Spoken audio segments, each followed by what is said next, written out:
누가복음 23장 1절에서 12절까지 말씀을 봉독해 드립니다. 누가복음 23장 1절부터의 말씀입니다.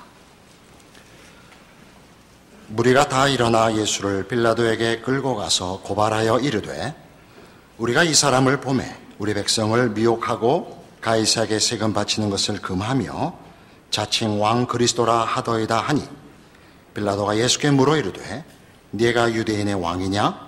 대답하여 이르시되 내 말이 옳도다. 빌라도가 대제사장들과 무리에게 이르되 내가 보니 이 사람에게 죄가 없도다 하니 무리가 더욱 강하게 말하되 그가 온 유대에서 가르치고 갈릴리에서부터 시작하여 여기까지 와서 백성을 소동하게 하나이다.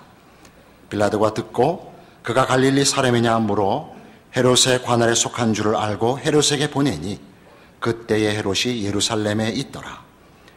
헤롯이 예수를 보고 매우 기뻐하니 이는 그의 소문을 들었으므로 보고자 한지 오래였고 또한 무엇이나 이적 행하심을 볼까 바랐던 연고로라.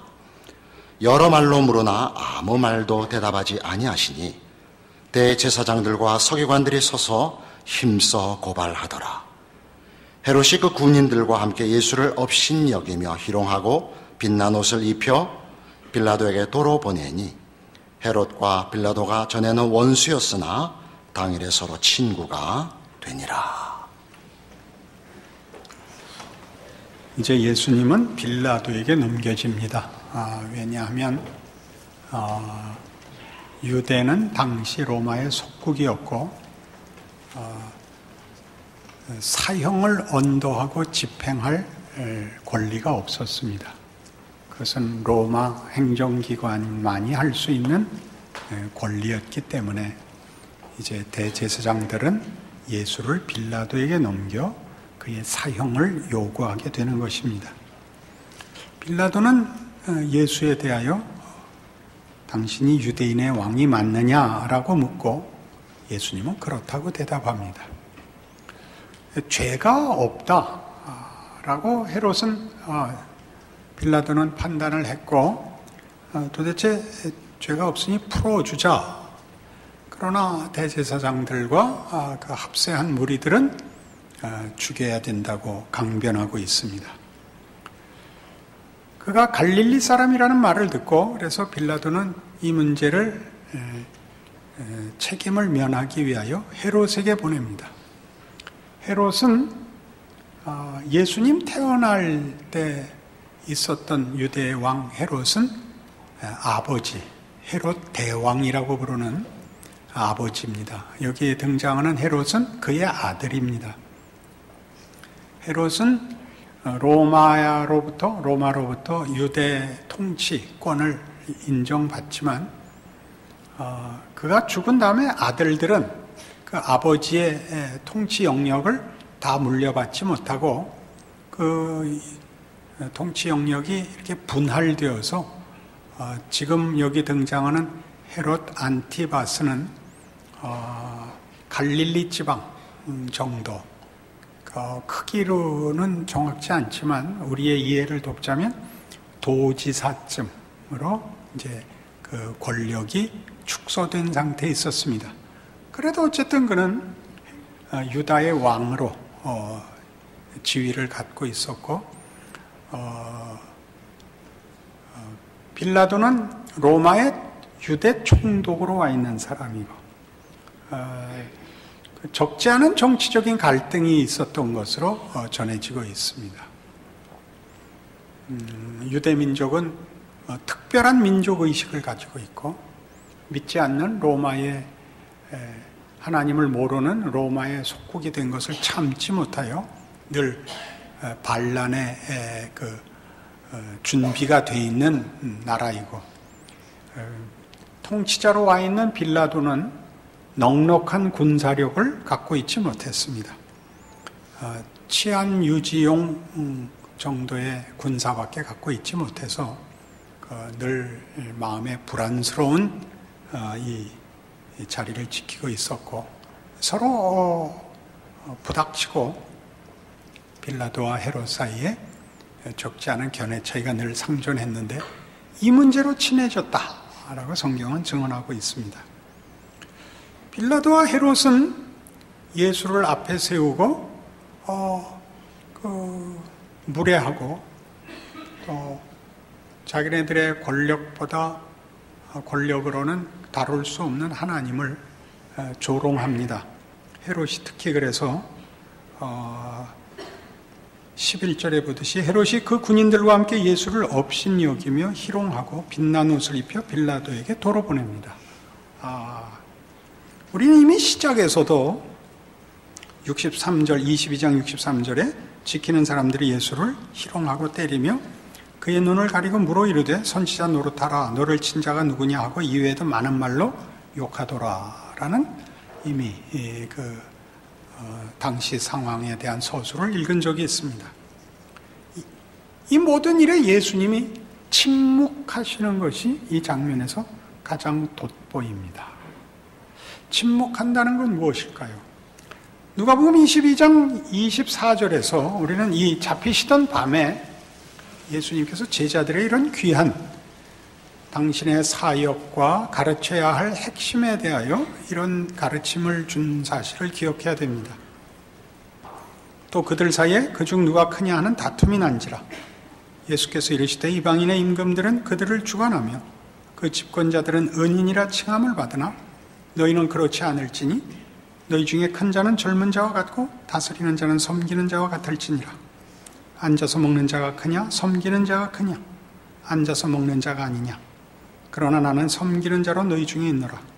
너희는 나의 모든 시험 중에 항상 나와 함께한 자들인즉 내 아버지께서 나라를 내게 맡기신 것 같이 나도 너희에게 맡겨 너희로 내 나라에 있어 내 상에서 먹고 마시며 또는 보좌에 앉아 이스라엘 12지파를 다스리게 하려 하노라.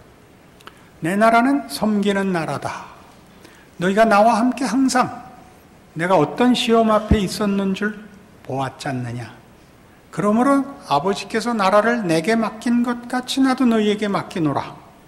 그리고 이제 그 하신 말씀 그대로 세상 권세를 쥔 이들의 모욕적이고 왜곡되고 그리고 무지하고 거친 대접에 서 있습니다. 예수의 서 있음은 이 세상이 하나님을 거부하고 있는 자리에 선 하나님에 대한 순종의 표시이며 하나님 없이 사는 곳에 선 하나님의 임재입니다. 그리고 그것을 침묵으로 싸매십니다. 순종과 하나님의 임재를 침묵으로 쌉니다. 침묵으로 싼다는 건 무엇일까요? 이 자리에서 우리에게 기회를 준다면 우리는 얼마든지 할 말이 많습니다. 너희 앞에 선 사람이 누군지 아느냐? 너희가 하는 짓이 무엇인지 아느냐?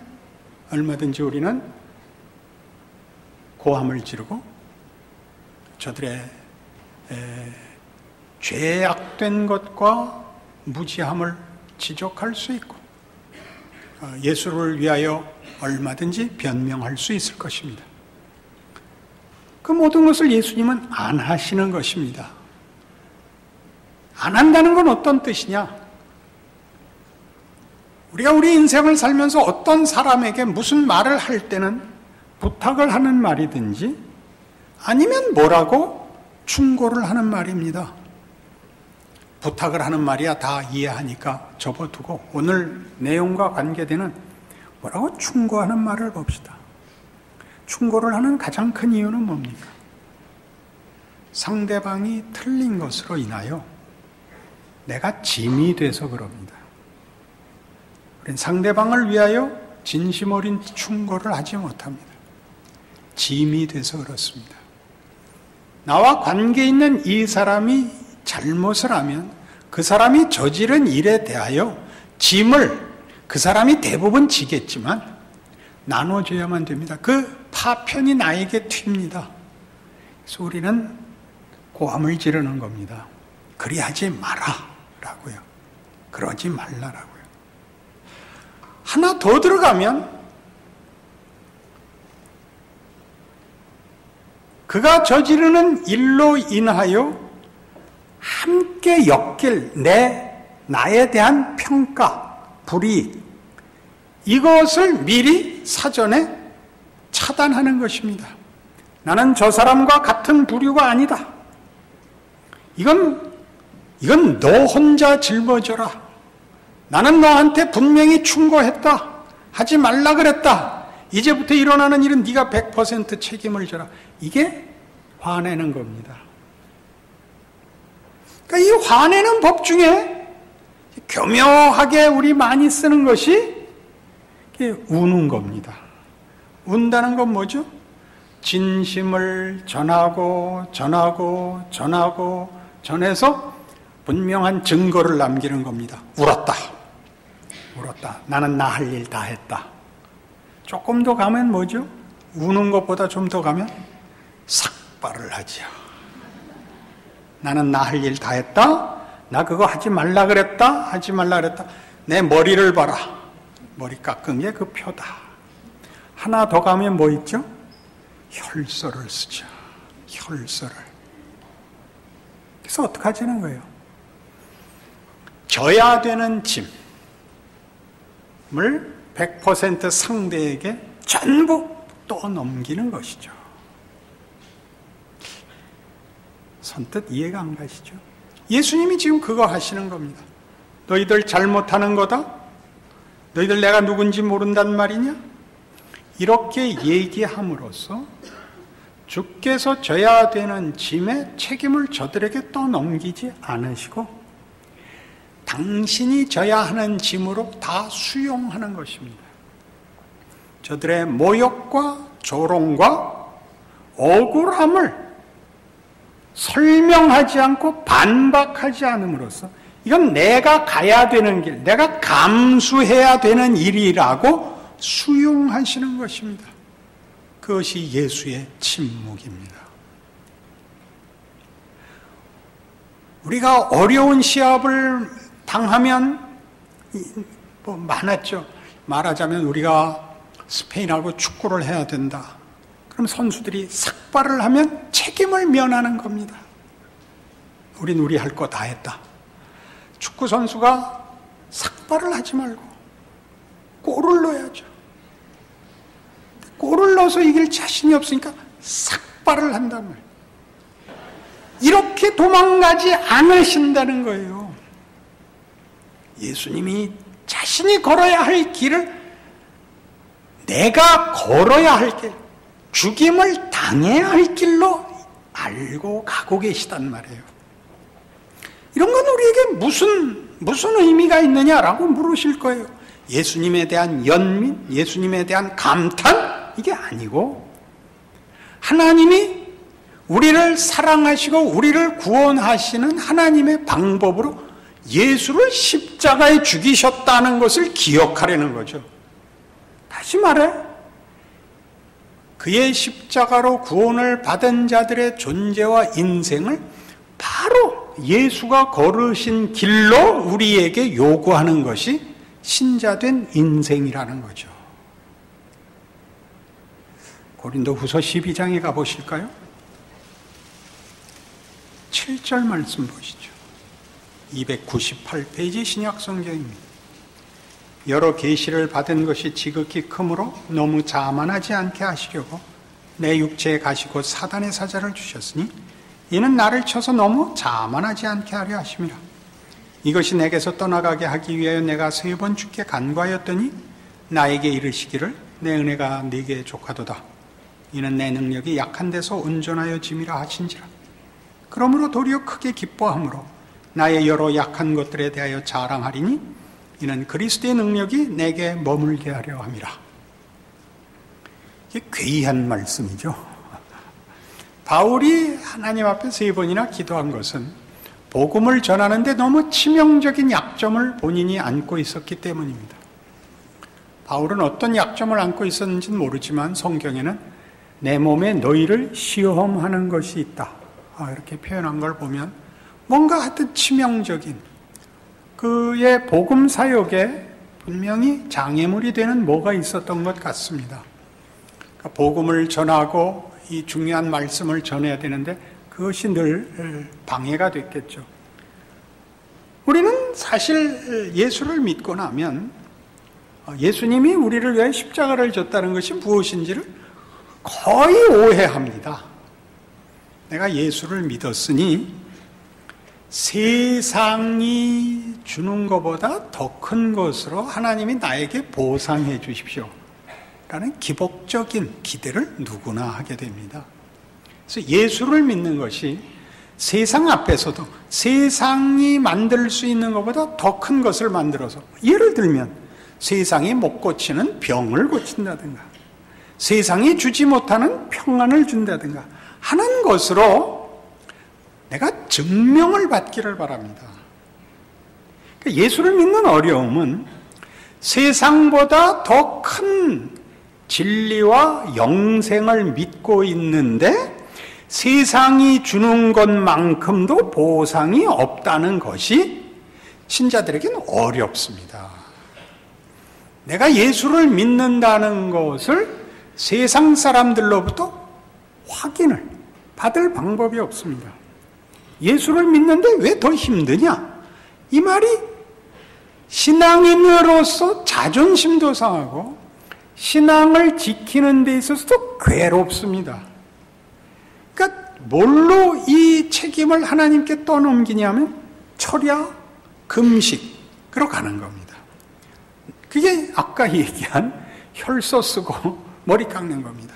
난 나 할 일 다 했습니다. 그래도 이게 보상이 되지 않으면 그건 하나님 책임입니다. 이렇게 가죠. 바로 사도 바울은 어떤 측면에서 그에게 있었던 이 장애물을 제거하여 주기를 하나님께 구하여 보다 하나님의 하나님 되심이 자신과 자신의 증거를 통하여 더 잘 나타나기를 정말 사심없이 구하고 있습니다. 대답은 천만 뜻밖에 내 은혜가 네게 족하도다입니다. 줄 거 다 줬다. 그런 답입니다. 기절을 할 답을 받았죠. 근데 사도 바울이 알아듣는 겁니다. 그러므로 도리어 크게 기뻐함으로 나의 여러 약한 것들에 대하여 자랑하리니 이는 그리스도의 능력이 내게 머물게 하려 함이라. 감수하라는 겁니다. 너 예수 믿는데 왜 그 꼴이냐? 감수하라는 겁니다. 너 예수 믿는 거 맞냐? 그렇다. 하나님이 너에게 영생을 주시고 복을 주신다는 게 맞냐? 그렇다. 근데 너 왜 그 꼴이냐? 웃는 거죠. 이게 십자가라는 겁니다. 이 부분을 이해하지 못하면 여러분의 신앙 현실은 하나님이 나를 위하여 그 아들도 아끼지 않았는데 왜 그거보다 쉬운 거 안 주시냐? 라는 불만 속을 걸을 수밖에 없습니다. 예수께서 걸으신 길이 곧 영광의 길이며 그게 모든 것을 준 길이며 그게 복된 길이라는 걸 이해하지 못하게 되고 그러면 우리는 신앙 현실이 억울합니다. 넉넉하다. 내 은혜가 내게 족하다. 아멘 하십니까? 그거 안 하시죠. 이거 아멘 했다가 정말 이대로 평생 살아야 되면 곤란한 문제죠. 고린도전서 2장에 가면 이 문제에 대한 아주 깊은 이해를 주는 바울의 다른 고백이 나옵니다. 263페이지입니다.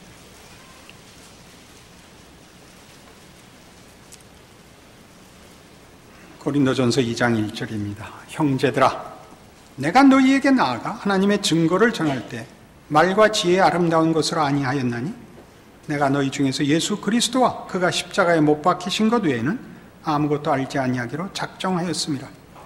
내가 너희 가운데 거할 때 약하고 두려워하고 심히 떨었노라. 내 말과 내 전도함이 설득력 있는 지혜의 말로 하지 아니하고 다만 성령의 나타나심과 능력으로 하여 너희 믿음이 사람의 지혜에 있지 아니하고 다만 하나님의 능력에 있게 하려 하였노라. 고린도 교회는 독특한 교회였습니다. 지금으로 말하자면 그리스에 있는 교회죠. 잘 알다시피 서양 정신은 두 개의 산맥으로 형성되어 있습니다. 하나는 헬레니즘이고 하나는 헤브라이즘입니다. 인본주의와 신본주의라는 두 산맥을 갖고 있습니다. 그 한 산맥이죠. 인본주의. 인간의 정신의 위대함에 뿌리를 둔 그 발원지가 그리 있습니다. 많은 신들이 있죠. 우리도 아는 제우스, 아폴로, 아테네, 비너스 많이 있습니다. 그 신들은 인간보다 힘이 더 있을 뿐입니다. 죽지 않고 초월적인 능력을 갖고 있지만 그 속성과 성품에 있어서는 인간과 매우 비슷합니다. 그러나 하여튼 힘을 가지고 있습니다.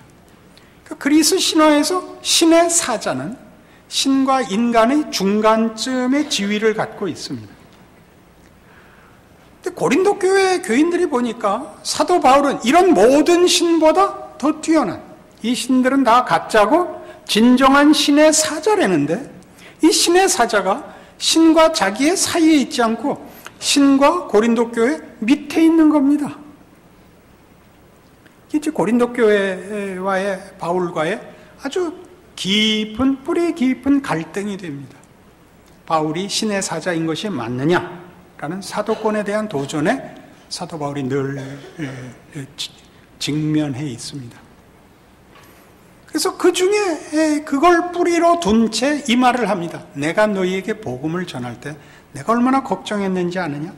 내가 전하는 것이 사람이 이해할 수 있는 것을 전한 것이 아니다 이거예요. 내가 전한 것은 교육이거나 철학이거나 이념이거나 도덕이 아니었다. 그것은 하나님만이 하실 수 있는 영혼을 살리시는 창조와 생명과 진리에 속한 것으로 하나님만이 결과시킬 수 있는 일에 내가 일꾼으로 보냄을 받은 것이었다. 그래서 내가 마치 내 사상을 얘기하는 것처럼, 혹은 너희가 내 말을 듣고 이 복음의 비밀한 신비를 놓치고 하나의 개념으로 받아들일까 봐 얼마나 걱정했는지 모른다. 이게 고린도전서 2장입니다. 그래서 나는 어떻기로 작정했다. 내가 너희 가운데 거할 때 두려워하고 떨고 뭐만 기억했다. 예수 그리스도와 그의 십자가만 기억했다. 힘으로 항복시키지 않고 하나님이 하시는 창조와 부활의 권능이 나타나기를 바라는 순종으로 너희 앞에 가서 섰다. 내 힘으로 너희를 할 수 없기 때문에 내가 겸손해야 되고 두려워해야 되지만 하나님이 하신다는 사실 때문에 나는 어디에 보냄을 받든지 담대하게 갈 수 있는 사람이란다 라는 말이 거기 붙는 겁니다. 여러분이 신자된 인생을 사는 동안 십자가를 지시는 예수 그리스도의 뒤를 쫓아야 하는 것입니다. 입 다물고 순종해야 됩니다.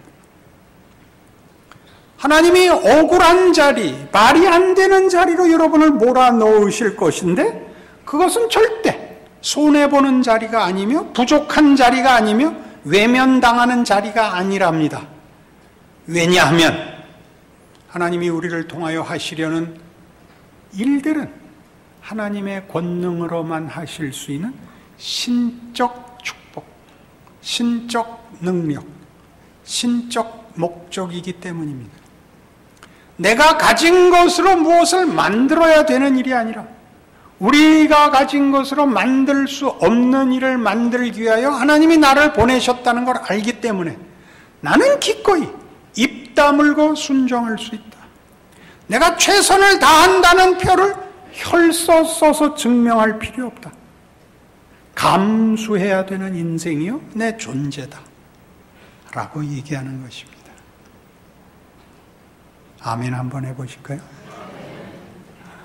마음에 없는 아멘 하니까 들어도 척 알겠네요. 예수를 믿는다는 건 신비한 것입니다. 우리의 생각과 다른 하나님이 우리의 능력과 다른 능력을 결과하시는 존재가 되는 것입니다. 주께서 그 길을 걸으사 우리라는 결과를 만들었습니다. 우리가 왜 예수를 믿었는지, 어떻게 믿었는지 우린 다 다르고 사실은 다 이해하지 못합니다. 그러나 예수가 누군지를 아는 사람이 된 것만은 분명한 현실입니다. 우리의 인생 속에 하나님이 나를 이렇게 인도한 것 같이 나의 인생을 하나님의 기적과 능력으로 쓰시겠다고 합니다. 순종하라고 합니다. 혈서 쓰지 마시고 죽으라고 하십니다. 혈서 써서 죽음을 핑계, 면제받으려고 하지 마시고 많이 드시고 죽어버리십시오. 그게 신자가 사는 인생입니다. 여러분이 막막하고 불만인 여러분 자신의 능력과 지위와 현실과 인생이 하나님을 알고 기도하여 갈 수 있는 길이 됐습니다. 여러분이 믿기 전에 주었던 조건과 믿은 다음에 준 조건은 예수를 아느냐 모르느냐 외에 달라진 것 하나도 없습니다. 나밖에 몰랐던 인생에서, 세상이 전부였던 인생에서 예수가 누군지, 하나님이 어떻게 일하시는지, 예수 안에서 주시는 것이 무엇인지를 아는 인생이 된 것 외에 실제로 기독교 신자에게 주는 다른 것은 없습니다. 그러나 이제 여러분은 여러분의 인생과 존재 속에서 하나님의 일하심을 누리는 자 된 것입니다. 하나님이 어떻게 일하시는가 보자. 무엇을 만드시는가 보자. 어떤 기적을 지금 하나님이 이루고 계시는가 보자. 예수님이 잡혀가시고 헤롯과 빌라도 앞에 모욕을 당할 때 누가 그를 하나님인 줄, 메시아인 줄, 그가 기적을 이루기 위하여 순종하러 오신 줄 그 누가 알았겠습니까? 동일한 길을 모든 성도들이 걷는 것입니다. 하나님을 사랑하는 자, 곧 그 기쁘신 뜻대로 부름을 받은 자들에게는 모든 것이 합력하여 선을 이룹니다. 놀라운 선언이죠. 놀라운 선언이죠. 우리가 볼 때 별것 없는 것, 아닌 것 같은 것 가지고 하나님이 합력하여 선을 이루십니다. 우리 보고 우리가 할 수 있는 것보다 더 큰 것 하려는 거 아닙니다. 나 아닌 사람이 되라는 것 아닙니다. 멋있고 완벽하라 그러지 않습니다. 믿음을 가지십시오. 실제로 순종하십시오. 한숨과 눈물 속을 걸으십시오. 하나님이 여러분의 인생을 복되게 하시고 기적을 이루시는 줄 아시게 될 것입니다. 만일 그렇지 않다면 항의하십시오. 예수님이 걸으신 길은 거짓말입니다 라고 말입니다. 예수님이 십자가를 졌다는 것을 저에게 확인시켜 주십시오 라고 기도하십시오. 여러분의 생에 창조와 부활의 기적을 넉넉히 누리시게 될 것입니다. 기도하십시다. 하나님 아버지 은혜를 감사합니다. 하나님의 자녀요, 예수 그리스도의 뒤를 쫓는 자 된 우리의 인생에 복된 것을 확인합니다. 예수님의 침묵이 순종이요 승리로 가는 길인 것을 기억합니다. 우리 인생에 부족할 것이 없는 하나님의 은혜 속에 있는 것도 항복합니다. 이제는 우리 인생을 주 앞에 바쳐 하나님의 일하심을 믿고 우리의 현실을 감수하기로 합니다. 걸어가기로 합니다. 믿음을 갖고 지켜보기로 합니다. 하나님의 자녀된 복으로, 능력으로 순종하는 복을 허락하여 주시옵소서. 예수님 이름으로 기도합니다. 아멘.